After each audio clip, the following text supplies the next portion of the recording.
కానీ మీ సమస్యల్ని వినగలిగే శక్తి ఉన్నవాడు. ముందు సమస్యని వింటే ఒక పరిష్కారం దొరుకుతుంది.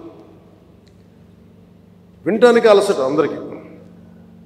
సో నేను మీకు ప్రత్యేకించి తెలియజేసుకునేది నేను వినే వ్యక్తిని. ఇందాక మీ సహచరులు ఎవరు వచ్చి ఇక్కడికి ఇచ్చారు, సహచరులు, అది ఖచ్చితంగా యుద్ధ ప్రాతిపాదికన మీరు ఆ సమస్యను పరిష్కరిస్తాను మీరు వచ్చి ఇచ్చారు.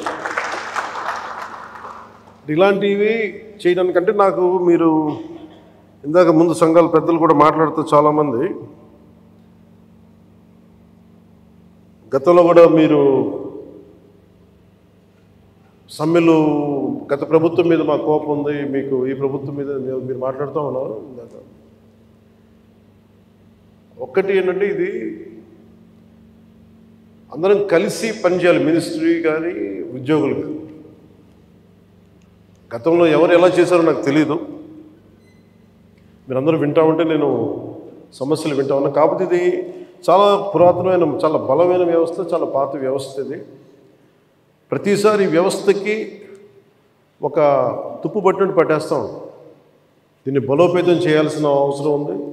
దీనిని సమస్యలు ఏవైతే ఉన్నాయో మీ అందరికీ ప్రతి సంఘం తరఫున ఇది ప్రత్యేకించి ఒక ఓవరాల్గా మేము ఇలా చేయదలుచుకున్నాం, మా సమస్యలు ఇవి, లేదంటే మేము ఇలా నిలబడతాం, కొంచెం ఇవన్నీ చెప్తా ఉన్నారు.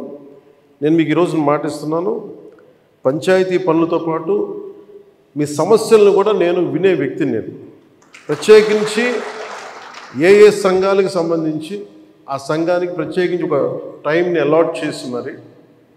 కాకపోతే నాకున్న సమస్య ఏంటంటే అందరూ కొంచెం ప్రిపేర్ అయ్యారండి బాగా.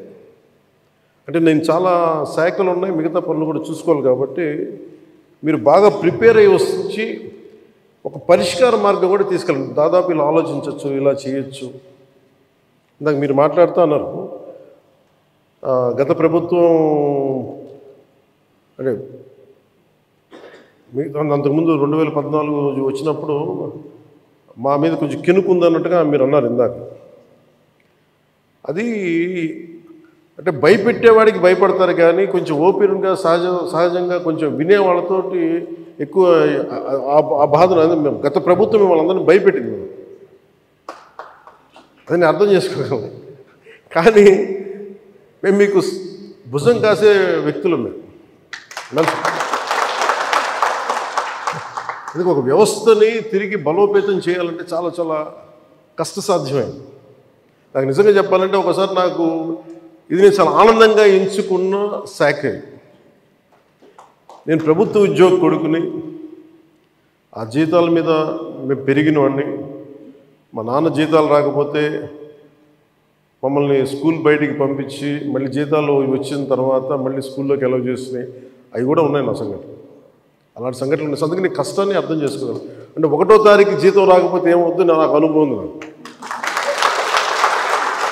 అలాగే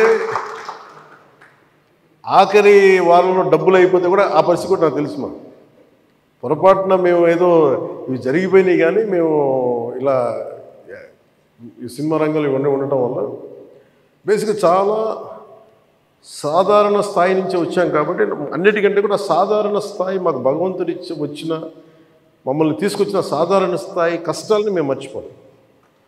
అందుకని ఈ రోజున రోడ్ల మీద బయటికి వెళ్ళి ఎందుకు ఆగి ఎందుకు మాట్లాడుతానంటే ఆ కష్టం ఎలా ఉంటుందో నాకు తెలుసు. ఇందాక మీరు ఇచ్చిన రిప్రజెంటేషన్ కూడా ఆ కష్టం ఎలా ఉంటుందో నాకు తెలుసు. ఇప్పుడు ఆపరేషన్ లేకుండానే మోకాళ్లకు ప్లాస్మా ట్రీట్మెంట్. మీ ఆర్థోపెడిక్ సమస్యలన్నిటికీ రోబోటిక్ టెక్నాలజీ ద్వారా తక్కువ ఖర్చుతో శాశ్వత పరిష్కారం. Free consultation. ప్రతి ట్రీట్మెంట్ పై 20% డిస్కౌంట్.